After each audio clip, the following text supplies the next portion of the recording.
capítulo 19. Não tratem com desprezo as profecias. Por vários anos eu vinha notando a crescente frequência de um fenômeno novo em meu ministério. Cada vez mais eu me via dizendo coisas a indivíduos e grupos que pareciam absurdas e que todavia se tornavam realidade miraculosamente. A princípio, isso me deixou alarmado. Acontecia de eu estar sentado à mesa de um restaurante conversando com um amigo e de repente eu via alguma coisa relacionada com aquele amigo. Algo de que eu não teria conhecimento antes. A visão parecia tão clara que era como se estivesse olhando para a imagem no televisor. Eu via que meu amigo estava prestes a fechar certo tipo de negócio ou comprar um pedaço de terra e me sentia impelido a dizer-lhe o que havia visto. Depois de ter me mostrado bastante afoito em profetizar desse modo várias vezes, comecei a refletir. Tom, você precisa ter mais cuidado. Isso é um negócio perigoso, você sabe. O que acontecerá se você estiver errado? Alguém pode processá-lo. Contudo, minha memória voltava ao dia em que fui batizado no Espírito Santo na casa de McQuaid, e eu lembrava claramente Jesus dizer: eu te dou o dom da profecia. Assim, de vez em quando eu recebia revelações incomuns sobre determinadas pessoas e sentia que precisava ser obediente e ter fé o bastante para dizer-lhe o que Deus queria que eles soubessem. Quanto mais eu consentia que Deus operasse por meu intermédio, deste modo, tanto mais eu aprendia a respeito da profecia. Antes de qualquer coisa, constatei a absoluta necessidade da unção de Deus. Havia ocasiões em que eu experimentava uma implosão do Espírito Santo e me sentia autorizado a falar profeticamente. As palavras fluíam facilmente de minha boca sempre que eu me sentia sob a ação do Espírito Santo. Isso significa falar com unção. Mas às vezes, as pessoas me procuravam pedindo uma palavra do Senhor. Não compreendiam a importância da unção. Eu tinha de lembrar-lhes que jamais a profecia teve origem na vontade humana, mas homens falaram da parte de Deus impelidos pelo Espírito Santo. 2 Pedro 1:21. Lembro-me de uma ocasião em que dividi um quarto com um homem cristão em um hotel na Suécia. Ele vivia me perguntando se eu tinha uma mensagem de Deus para ele. Não, respondi. Deus nada me disse a seu respeito. Ele, porém, continuou me importunando. Chegou a oferecer-me um cheque de $2.000 se eu profetizasse a respeito dele. E aquele cheque parecia muito tentador, porque eu estava sem dinheiro. Mas eu não poderia ousar falar sem a unção de Deus. Por isso, continuei a recusar a atendê-lo. Então, certa noite, Deus me mostrou por que aquele homem se mostrava tão insistente. Ele tinha problemas conjugais. Queria que eu lhe dissesse para se divorciar de sua mulher. Quando percebi sua intenção perversa, resolvi continuar resistindo.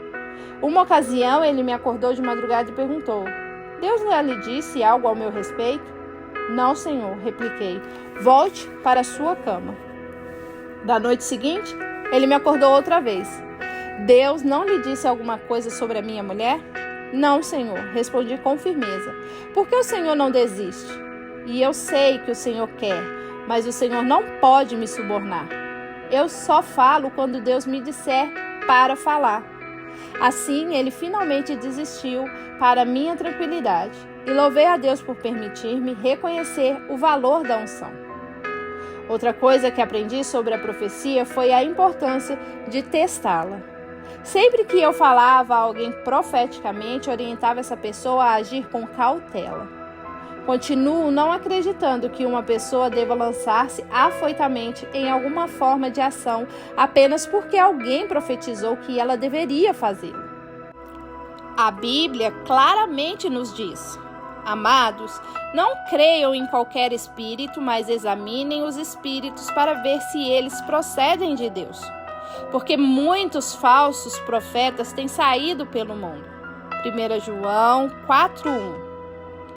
Esperando pacientemente em Deus pela oração e observando calmamente as circunstâncias, podemos discernir quando uma profecia particular será cumprida e se de fato deve ser cumprida.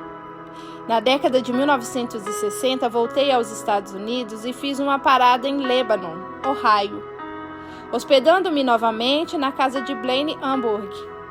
Enquanto ali estava, tive uma experiência que me ensinou outra lição acerca do ministério profético: a importância da consideração cuidadosa e da obediência controlada pelo Espírito por parte do ouvinte.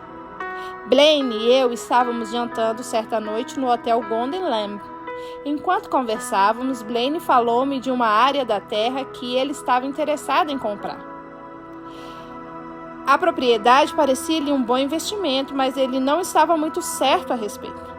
Enquanto ele falava, eu vi no espírito que Deus queria derramar uma grande bênção financeira sobre Blaine e percebi também como tal bênção havia de vir. Ele deveria comprar essa propriedade por um preço baixo. Posteriormente, a propriedade se valorizaria muito e poderia ser vendida com um grande lucro. Como sempre, temi por dentro ao pensar em transmitir essa mensagem a Blaine. Estava certo de que era uma revelação de Deus, mas uma pergunta atravessava minha mente: e se você estiver errado? E se você estiver errado? Por fim, concluí que deveria arriscar-me com fé e obedecer. Blaine, falei respirando fundo. O Senhor quer que você compre aquele terreno. Ele quer abençoá-lo ricamente. E se você comprar a propriedade e for paciente, verá o valor daquele terreno subir vertiginosamente. Mas como você sabe disso? Não posso dizer a você que eu sei, respondi. Tão somente o vejo em meu espírito e me sinto convencido de que é verdade. Você perderá uma grande bênção se não efetuar a compra. Bem, ele disse afinal, o que você acha que eu devo fazer? Deus me disse que você deve oferecer ao proprietário uma opção no valor de $1.000, respondi. Então, o que mais? Isso foi tudo que Deus me disse, falei. Ore a respeito do assunto e se lhe parecer acertado, faça o negócio. Foi isso que Blaine fez. Ele sabia que não deveria arriscar-se a agir de forma precipitada só porque ouvira a minha profecia. Ele já havia ouvido mais do que o suficiente das assim chamadas profecias e visto os tristes resultados quando pessoas crédulas agiram levianamente, terminando em tremenda confusão. Todavia, ele também sabia que não podia negar o valor de um ministério profético genuíno, visto que a Bíblia diz claramente em 1 Tessalonicenses 5:20 que não devemos tratar com desprezo as profecias. Assim, o que cabia fazer era orar. Além do mais, Blaine vinha mesmo pensando em comprar aquele pedaço de terra. Portanto, bem que as palavras proféticas poderiam ser a confirmação de que esta era a vontade de Deus. Ele orou fervorosamente, pedindo sabedoria. Na realidade, continuou pedindo a Deus direção durante algumas semanas. Examinou as Escrituras, jejuou, buscando uma decisão. Algumas semanas depois, fui ver Blaine de novo. Vamos descer e dar uma espiada naquela propriedade? Sugeri. Eu gostaria de vê-la. Rodamos um pouco e lá estava ela com seus 32 hectares. Eu podia ver, aqui e ali, sinais de construções acompanhando as margens da propriedade. O que está sendo construído por ali? Perguntei a Blaine. 2 novas rodovias vão passar por aqui, ele explicou. A Interestadual 71 e a Rodovia Estadual 48. Elas passarão juntos a esta área. Sorri para mim mesmo. Essa pode ser a razão porque Deus disse que a propriedade ficaria valorizada. Enquanto olhava em volta, vi novamente algumas coisas no espírito. Adjacente à propriedade, uma fábrica seria construída e Deus me disse que deveria ser um projeto de milhões de dólares. Uma fábrica no valor de muitos milhões de dólares. Exclamei para mim mesmo. Sim, o Senhor falou. Esta é uma razão porque esta propriedade trará grande prosperidade a quem a comprar. Então eu disse a Blaine, é melhor você preparar o dinheiro para o sinal. Uma fábrica no valor de milhões de dólares será construída aqui e esta propriedade ficará muito valorizada. Como você sabe disso? Deus me disse, repliquei com um sorriso. Ele apenas olhou para mim com um ar de interrogação, como se dissesse, eu gostaria de estar tão certo disso como você está. Quando voltamos para a casa de Blaine, ele, sua mulher e eu continuamos a orar juntos pedindo direção. Finalmente, Blaine decidiu. Bem, acho que eu vou oferecer ao proprietário $1.000, como você disse, e vamos ver o que acontece. No dia seguinte, de acordo com o plano, ele foi discutir a compra com o proprietário, um fazendeiro. Eu gostaria de depositar $1.000 como sinal para a compra desta propriedade, Blaine disse a ele. Desde que, claro, o preço seja bom. Quanto está pedindo por ela?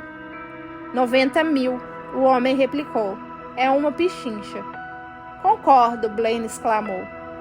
3 dias depois, Blaine apresentou uma proposta de que compraria aquela terra se pudesse conseguir o financiamento necessário e se os demais detalhes fossem adequadamente atendidos.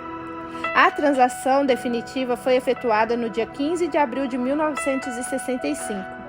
Eu não fazia ideia do que iria acontecer dali em diante, além daquela vaga informação que eu havia tido no espírito. Mas, à medida que o tempo foi correndo e observava Blaine ano a ano, comecei a maravilhar-me ao verificar que a profecia começava a criar carne e osso. Em primeiro lugar, a construção da rodovia interestadual 71 e da rodovia estadual 48 estaria concluída em poucos meses, criando importantes tráfegos. Isso automaticamente tornava a propriedade mais valiosa. Então Blaine negociou com a Texaco Oil Company um arrendamento para a instalação de um posto de serviço a ser construído numa área de aproximadamente 3.000 metros quadrados. Era um excelente local para esse negócio. Blaine construiu o posto e então o arrendou a Texaco por 15 anos, o que lhe proporcionou um belo rendimento. 2 ou 3 anos depois, a Cincinnati Milling Machine Company anunciou sua intenção de construir uma fábrica de milhões de dólares, situando-se em 3 lados da propriedade de Blaine. Quando a fábrica estava sendo construída, entretanto, os construtores verificaram que no terreno não havia suprimento de água satisfatório. Ao constatar que havia água na propriedade de Blaine, fizeram um acordo por cerca de 20.000 metros quadrados de sua terra e lhe pagaram 3,5 vezes por metro quadrado o que ele pagara ao comprar a propriedade, totalizando $17.500 mil. Vários anos depois, o proprietário do Cornell Island Park anunciaram planos de construir um novo parque de diversões chamado Kingsland Park, no cruzamento ao sul da propriedade de Blaine, na direção de Cincinnati.